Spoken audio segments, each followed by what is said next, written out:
السلام عليكم، ازيكم عاملين ايه؟ انا النهارده جايبه لكم مكان حلو قوي لكل ام بتجهز بنتها، او مش بتجهزي وعايزه تجيبي طلبات مطبخك او بيتك. جايبه لك مكان حلو قوي وباحلى الاسعار، في كل حاجه تخص المطبخ، من حلل لاطباق، لكل حاجه، لبلاستيكات، لكل حاجه انتي محتاجاها في مطبخك. ولو بتجهزي بنوتك هتجهّزيها بأسعار حلوة أوي. أنا مش باقول لِك أسعار تحت الأرض لأ، بس أسعار هتعجبِك أوي ومش هتلاقيها في مكان تاني. والله المكان ده جنب بيتي، أنا مش باعمل عنه review ولا هو قال لي ولا يعرف، والله وحياة ولادي. المكان دوّة في فليمنج. طبعًا اسمه سفاح بكوس. الإسكندرانية هيعرفوه.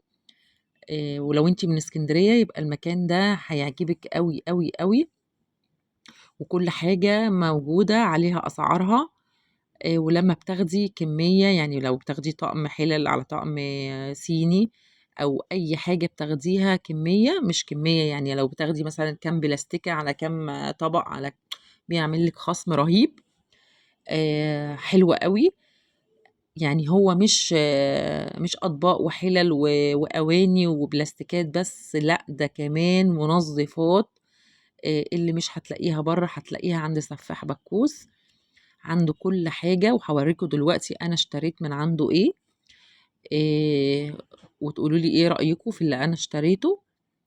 بس هو المكان عجبني أوي، فحبيت أفيدكم، للي بتجهّز بنتها، للي عايزة تشتري حاجة مطبخها، هتلاقي كل حاجة عنده. فأنا هاسيبكم بقى في الجولة دي، وهاورّيكم أنا اشتريت من عنده إيه.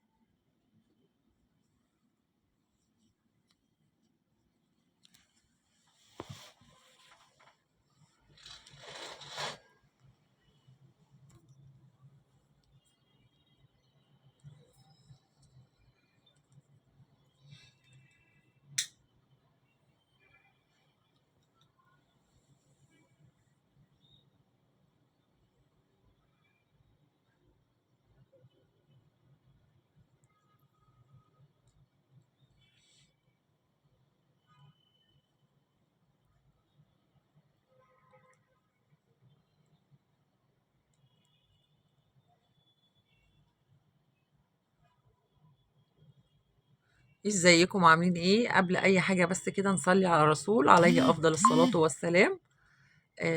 ده طقم الحلل اللي انا اشتريته من سفاح بكوس. طبعا هو الاسم يخض، بس والله اسعاره جميلة وهتعجبكم قوي. بصراحة الطقم الحلل ده عجبني قوي فاشتريته. وسعره حلو قوي، وعايزة اقول لكم خامته تقيلة، يعني مش قادرة اوصف لكم. الخامة تحفة تحفة تحفة. هو من الهلال ستار للاستيراد والتصدير. حلو قوي. وهو اصلا منشأه التركية، يعني صناعة تركية.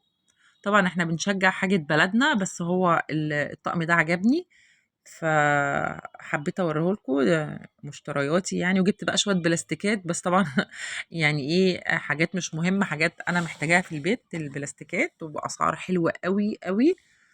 واللي عايزة تعرف الأسعار تبعت لي وهقول لها على كل حاجة. طبعا طقم الحلل هو 4 حلل، وصينية، صينيتين، قالب كيك وصينية كبيرة وطاسة ولبانة. وطبعا في طقم التوزيع بتاعه، عشان ده مش بيستعمل فيه حاجات يعني ألمونيا أو خشب. بيبقى داخله طقم التوزيع بتاعه. أنا بس بوريكم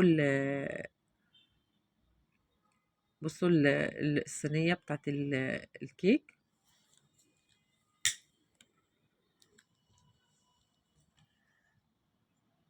طبعا انت زي ما قلت لك، لو بتجهزي بنوتك هتجيبي طقم حلل محترم عنده كل حاجة ألمونيا وتيفال وكل حاجة انت تتخيليها ونوفيل وسيراميك.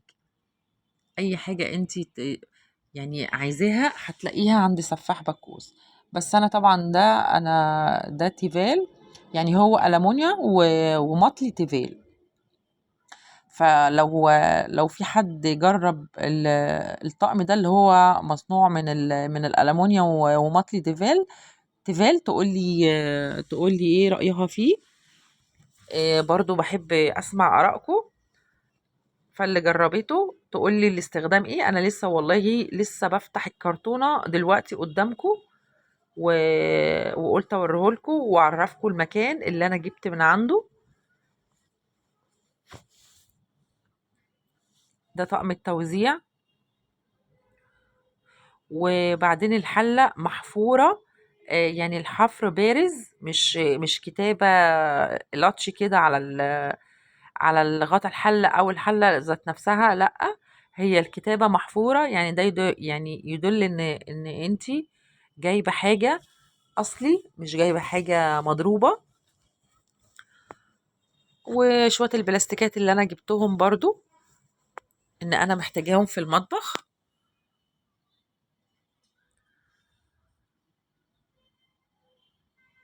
عايزة أقولك أنا مش قادرة أمسك الحلة. الحاجة تقيلة. ده الطقم وشكله وجماله عجبني، اللون الأخضر بصراحة اللي هو على سيلفر. آه، بصوا الماتيريال بتاعه، الحفر بارز، شايفين؟ هو أخضر في سيلفر، حلو قوي. والحلة تقيلة حرفيا. طبعا ومعاه مسكات عشان لو الإيد سخنت، لو انت عايزة تدخليه الفرن. وعلى فكرة هو بيدخل الفرن كمان اهو.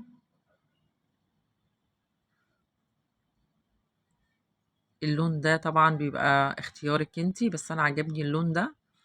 في البيت قالوا لي اللون مش حلو، بس انا عجبني بصراحة.